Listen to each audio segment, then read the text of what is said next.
Como yo había anunciado y como habíamos dicho, nosotros hicimos o estamos en un extenso proceso de auditoría de las empresas distribuidoras de electricidad.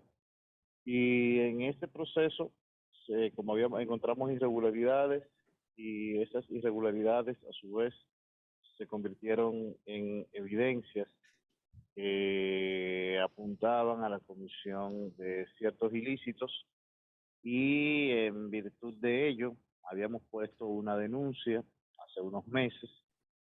Seguimos indagando y bueno, ya nuestros abogados nos dijeron que el, la carga probatoria sí indicaba que había esas irregularidades a su vez habían constituido un desfalco a las empresas distribuidoras y al Estado Dominicano por vía de consecuencia, y por tales motivos, en representación del Estado y las distribuidoras, presentamos formal querella en el día de ayer ante la Procuraduría General de la República.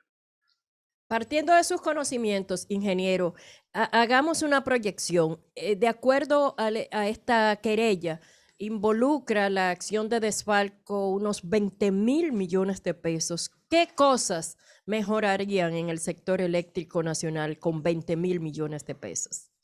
Bueno, mire, para que tengamos una idea, esos 20.000 millones de pesos servirían, nosotros hemos hecho un plan de inversión por unos 1.300 millones de dólares. Esos 20.000 millones de pesos que serían, si lo lleváramos al cambio promedio de los años, serían unos 500 millones de dólares, servirían básicamente para cubrir casi el 40% de toda la inversión que requiere el sector. Wow. Y o tomemos una idea, fue el déficit del año pasado fueron 800 millones de dólares, 500 millones de dólares más de la mitad del déficit de las empresas, de todo el sector eléctrico, incluyendo los subsidios. Pero tal vez el sector eléctrico no es buen ejemplo. Esos 500 millones de dólares nos dan para hacer 5 hospitales como Luis Eduardo Aybar, que no hubiésemos requerido esos recursos. Hubiésemos podido destinar esos recursos a esas cosas, una cantidad incontable de escuelas y demás. Denos alguna orientación, ¿cómo se producía ese proceso que terminó en una suma tan grande de estafa y de robo? ¿Cómo se producía ese manejo? Mire, lo que pasaba era que se distorsionó el mercado de suministro de materiales de forma tal que prácticamente se constituyó un monopolio, y este monopolio vendía a precios excesivos, en algunos casos con unos márgenes de un 300%, y vendía grandes cantidades, y el volumen se genera por las grandes cantidades que se vendían y por los grandes valores, los grandes flujos que maneja el sector eléctrico y las empresas distribuidoras específicamente. Ingeniero, el Ministerio Público Dominicano, y esto lo digo con amargura, con mucha frecuencia suma todo las transacciones económicas y lleva la impresión a la sociedad de que en un desfalco de 500.000 pesos o un supuesto desfalco de 500 millones de pesos, como la operación envuelta global es de 7 millones, ellos hablan siempre de la totalidad, no de lo que pudo constituir el ilícito. Y la gente se ha acostumbrado a creer que cuando el Ministerio Público habla de todo eso, es que se robaron esa cantidad. Ahora bien, yo vi la suma de 50.000 millones de pesos. ¿Eso fue lo que constituyó la sobrevaluación o la operación global de compra de materiales en el marco de lo que ustedes definen como ilícito? No, mire, son varias cosas. Creo que siempre es mejor que hablen con los abogados. Pues yo soy abogado, pero en este caso no No está actúo como actuando tal. como tal. Y el ilícito es más o menos hasta ahora unos 20.000 millones de pesos. Los 50.000 millones de pesos se convierten en el daño causado, que estimamos causado al Estado.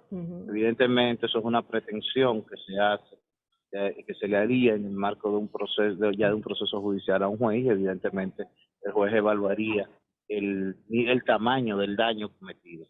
Pero el valor son 20.000 millones. Para que tengamos una idea, el sector eléctrico dominicano manejó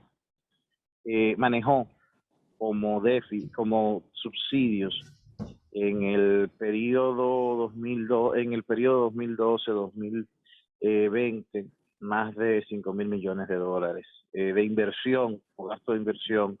Hubo alrededor de 1.500 millones de dólares.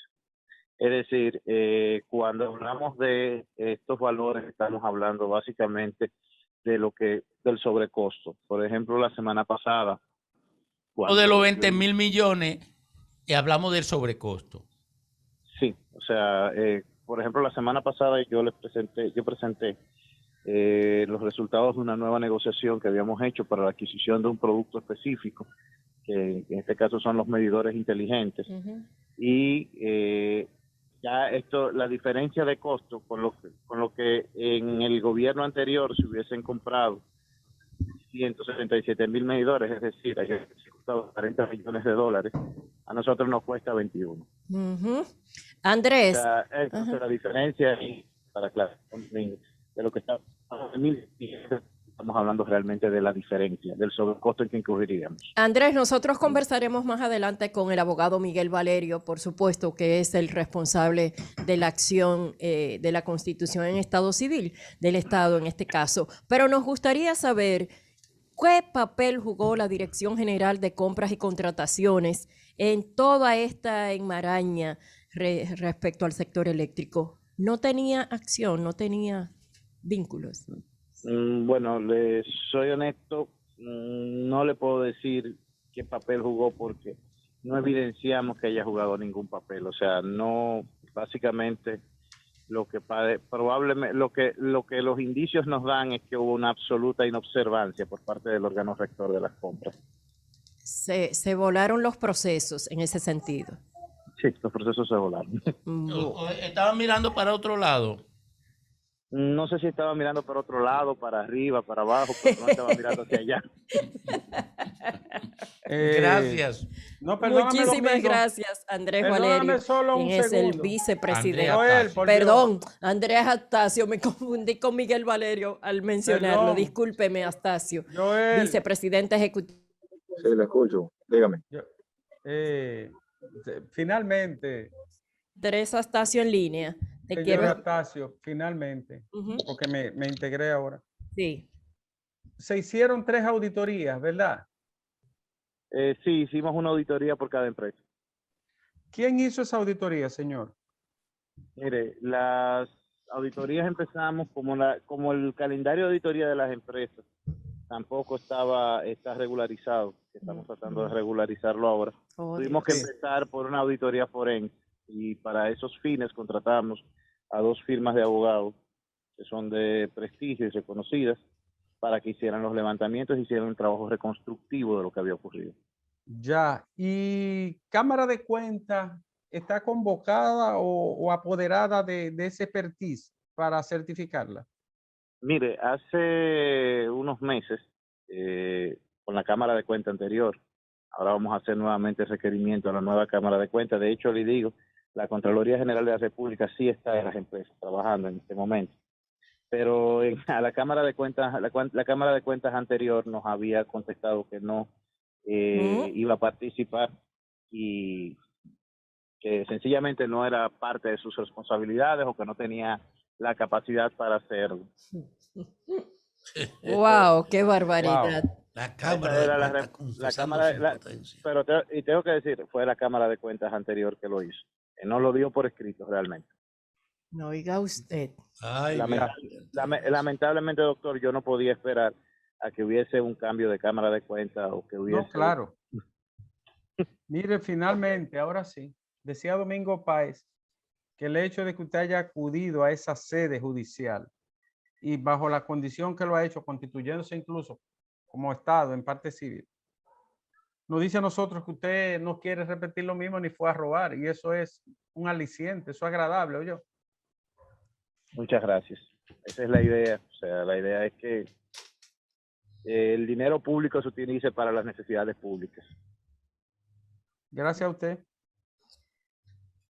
Un placer. Gracias al vicepresidente ejecutivo del Consejo Unificado de las Empresas Distribuidoras de Electricidad, Andrés Astacio.